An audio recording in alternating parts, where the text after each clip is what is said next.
ये अनैतिक और किस प्रकार की बातें जो हैं ये लोग करते हैं, किस प्रकार के गुंडा तंत्र को आगे बढ़ाने का काम करते हैं। ये ऐसे ही जंगल राज और ऐसे ही गुंडा राज तो नहीं कहा गया ना इनकी पार्टी की सरकार को। जब भी इनकी सरकारें रहीं, किस प्रकार से महिलाओं के खिलाफ, किस प्रकार से बहनों के खिलाफ, किस प्रकार से समाज के प्रत्येक वर्ग को कहीं ना कहीं सहना पड़ा।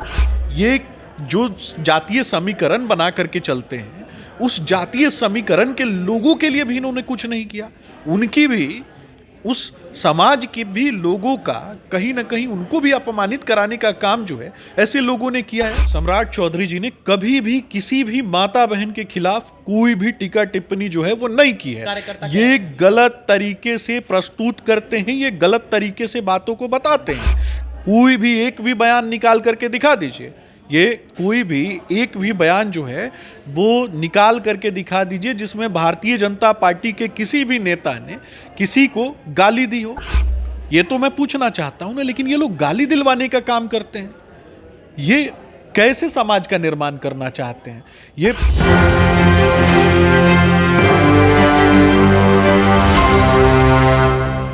नमस्कार, मैं नंदन, आप देख रहे हैं एक न्यूज़ 24। देखिए, आपको पता होगा, अगर नहीं पता है तो हम बता देते हैं कि जमुई में हो रहे कार्यक्रम में तेजस्वी यादव के समर्थकों ने जिस तरीके से चिराग पासवान की मां को गाली देने का काम किया है, पूरा का पूरा बिहार ना कहकर हम अगर ये कहें कि पूरा देश इस वक्त इस खबर से वाकिफ है तो ये गलत नहीं होगा। जी हाँ, इस विषय पर बात करने के लिए हमारे साथ जुड़े हुए हैं भाजपा के ही फायर ब्रांड प्रवक्ता सुमित शशांक जी। फायर ब्रांड क्यों कहते हैं, किस वजह से कहते हैं, आप इनके बयान से वाकिफ होंगे। चलिए, सबसे पहले हम बात करेंगे जिस तरीके से मां को गाली देने का काम किया गया है चिराग पासवान की कार्यकर्ताओं ने दिया है तेजस्वी यादव के सामने। जाहिर सी बात है, तेजस्वी यादव ने तो सुना ही होगा।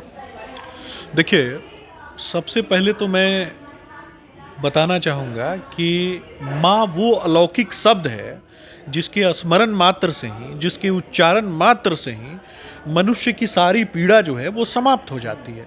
मैंने बार बार बताया कि आदि शक्ति माँ जगदम्बा का पवित्र पर्व चल रहा था, और उस पर्व के दौरान ये किस प्रकार की कल्चर और किस प्रकार की जो चीज़ें हैं आरजेडी में होती हैं, किस प्रकार की चीज़ों को ये लोग बढ़ावा देने का काम करते हैं कि राजनैतिक द्वेष और राजनैतिक प्रतिस्पर्धा में जब ये लोग हारने लगते हैं तो किसी की माँ बहन के विषय में आप शब्द बोलेंगे क्या?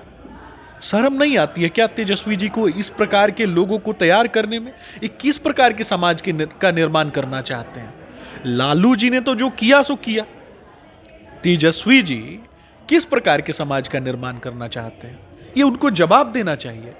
ये अनैतिक और किस प्रकार की बातें जो हैं ये लोग करते हैं, किस प्रकार के गुंडा तंत्र को आगे बढ़ाने का काम करते हैं। ये ऐसे ही जंगल राज और ऐसे ही गुंडा राज तो नहीं कहा गया ना इनकी पार्टी की सरकार को। जब भी इनकी सरकारें रहीं, किस प्रकार से महिलाओं के खिलाफ, किस प्रकार से बहनों के खिलाफ, किस प्रकार से समाज के प्रत्येक वर्ग को कहीं ना कहीं सहना पड़ा। ये जो जातीय समीकरण बना करके चलते हैं, उस जातीय समीकरण के लोगों के लिए भी इन्होंने कुछ नहीं किया। उनकी भी, उस समाज के भी लोगों का कहीं ना कहीं उनको भी अपमानित कराने का काम जो है ऐसे लोगों ने किया है। मैं पूछना चाहता हूं, आदरणीय चिराग पासवान जी एक युवा है, और जिस प्रकार से वो युवाओं के लिए काम कर रहे हैं, जिस प्रकार से वो उनके पिताजी ने बिहार के लिए काम किया, ये क्या देना चाहते हैं? ये ऐसे लोग जो हैं कहीं ना कहीं जलन में, द्वेष में इस प्रकार की चीज़ों को बढ़ावा देते हैं। मैं पूछना चाहता हूं आपके चैनल के माध्यम से, क्या ये प्रायोजित था?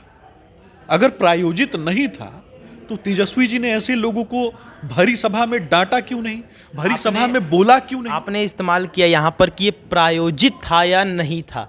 प्रायोजित कहने का क्या अर्थ है? मतलब कि खुद से बुला कर तेजस्वी यादव क्या गाली दिलवा रहे हैं? देखिए, यही तो मैं पूछना चाहता हूं, किस प्रकार के समाज का निर्माण कराना चाहते हैं।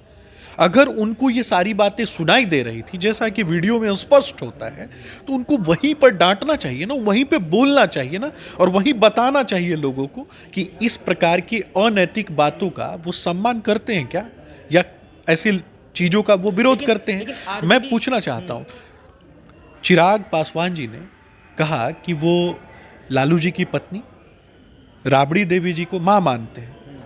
और निश्चित रूप से प्रत्येक व्यक्ति की जो माँ है, बिहार की प्रत्येक व्यक्ति की जो माँ है और बहन है, वो हमारे लिए आदरणीय है, मातृतुल्य है। तो हम जब दूसरों की माँ को माँ बोलते हैं, हम जब बिहार के प्रत्येक माता बहन को माँ और बहन की दृष्टि से देखते हैं, तो क्या ये संस्कार लालू जी ने अपनी पार्टी में लोगों को नहीं दिया था क्या? जवाब तो देना पड़ेगा ना। तेजस्वी जी कैसे, किस प्रकार के समाज का निर्माण करना चाहते हैं? ये बिहार में राज करने की बात करते हैं, ये कहते हैं कि बिहार में ये सरकार बनाएंगे, लेकिन ये क्या गुंडों की सरकार बनाना चाहते हैं? क्या अपराधियों की सरकार बनाना चाहते हैं? क्या एक ऐसे समाज का निर्माण करना चाहते हैं जहां माताओं बहनों का सम्मान जो है वो कलंकित होता रहे? आखिर कब तक माताएं बहनें सहती रहेंगी?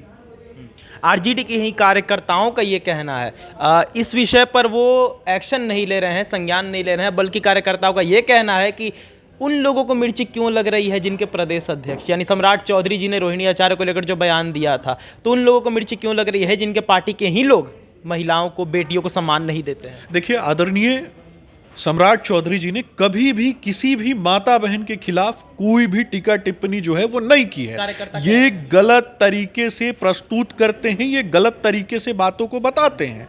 कोई भी एक भी बयान निकाल करके दिखा दीजिए, ये कोई भी एक भी बयान जो है वो निकाल करके दिखा दीजिए जिसमें भारतीय जनता पार्टी के किसी भी नेता ने किसी को गाली दी हो।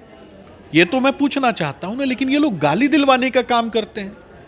ये कैसे समाज का निर्माण करना चाहते हैं? ये पूरी बिहार की जो यशस्वी जनता है, पूरे बिहार की जो दलित आदिवासी माताएं बहनें हैं, वो करारा जवाब जो है लालू जी की पार्टी को देंगी और राजनीतिक कालिख जो है वो इनके मुंह पर पोत के रहेंगी, क्योंकि ये ऐसे समाज का निर्माण जो है और ऐसे इन चीज़ों को प्रोत्साहन बिहार की जनता कभी नहीं देगी। हम माँ सीता के प्रदेश से आते हैं, हम गुण और ज्ञान की भूमि से आते हैं, हम उस क्षेत्र से आते हैं जहाँ धरती को माँ मानते हैं और वहीं माँ सरस्वती की पूजा होती है। तो जो मातृवंदन के लिए जाना जाने वाला जो बिहार प्रदेश है, वहाँ पे माताओं बहनों का सम्मान अगर कोई कलंकित करने का काम करेगा तो वैसे व्यक्ति को बिहार की जनता जो है वो उखाड़ करके फेंकेगी और उनको जवाब देना पड़ेगा। अगर तेजस्वी यादव को कोई संदेश देना होगा आपको, तो क्या संदेश दीजिएगा? देखिए, संदेश क्या देना है? जिसके लिए काला अक्षर भैंस बराबर हो, उसको संदेश क्या देना है? ऐसे लोग जो जिन लोगों के पिताजी ने सत्ता में राज किया, जिन लोगों के पिताजी ने सत्ता को कहीं ना कहीं अपने उंगली पर नचाने की कोशिश की, जिन लोगों ने बिहार की हड्डियां गला दी, जिन लोगों ने जंगल राज का जिन लोगों को पर्याय माना जाता हो, जिन लोगों को अंडमान के जेल में होना चाहिए और रांची के जेल में 5 स्टार की सुविधाएं जो हैं वो अर्जित कर रहे थे, जिन लोगों के लिए परिवार नाम की शुरुआत जो है सबसे पहले अपनी सुपुत्री के प्रचार से शुरू होता हो, वैसे लोगों को क्या संदेश देना? ऐसे लोग कभी किसी का संदेश सुनते हैं क्या? मध्यम तबके से आने वाला व्यक्ति या फिर गरीब का कोई बेटा इनको संदेश दे सकता है क्या?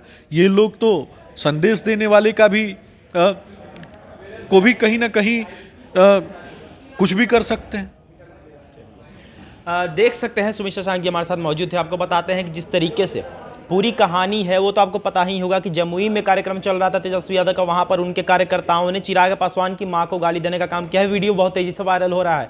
कुछ एक बात हम कहना चाहेंगे कि तेजस्वी यादव के राज में जिस तरीके से गालियां दिया जा रहा है विपक्षी दलों को, पहली बार नहीं है, अक्सर हमें देखने को मिलता है, चाहे अब 20 में जाएं या 19 में जाएं या फिर तेजस्वी यादव जब से आए हैं तब से उनके कार्यकर्ता की जबान आप सुन सकते हैं। वीडियोस बहुत सारे यूट्यूब पर हैं, आप उठाकर देख सकते हैं। हम नहीं कह रहे हैं, वीडियोस बयां करते हैं। उनके पिताजी की जो सरकार थी जिसको जंगल राज, गुंडा राज का नाम दिया गया था, वो किसी पत्रकार ने, किसी नेता ने नाम नहीं दिया था। आपको याद होगा 1997 का दिन था, 5 अगस्त का दिन था, जब यही पटना हाई कोर्ट में याचिका में जंगल राज का नाम दिया गया था उनकी सरकार को। बहुत सारी बातें हैं जो उठकर सामने आती हैं। अगर हम गालियों पर जाएं तो बहुत ही शर्मनाक बात है। ये एक राजनीतिक नजरिए से अगर आप देखें तो बहुत ही शर्मनाक है। बाकी इस पर सुमित शशांक ने क्या कुछ कहा वीडियो में देख सकते हैं। तो ये थी आज की रिपोर्ट। बाकी इस और तमाम खबरों के लिए हमारे साथ बने रहे और देखते रहें न्यूज़ 24। मैं नंदन अपने सहयोगी अंकित के साथ। धन्यवाद।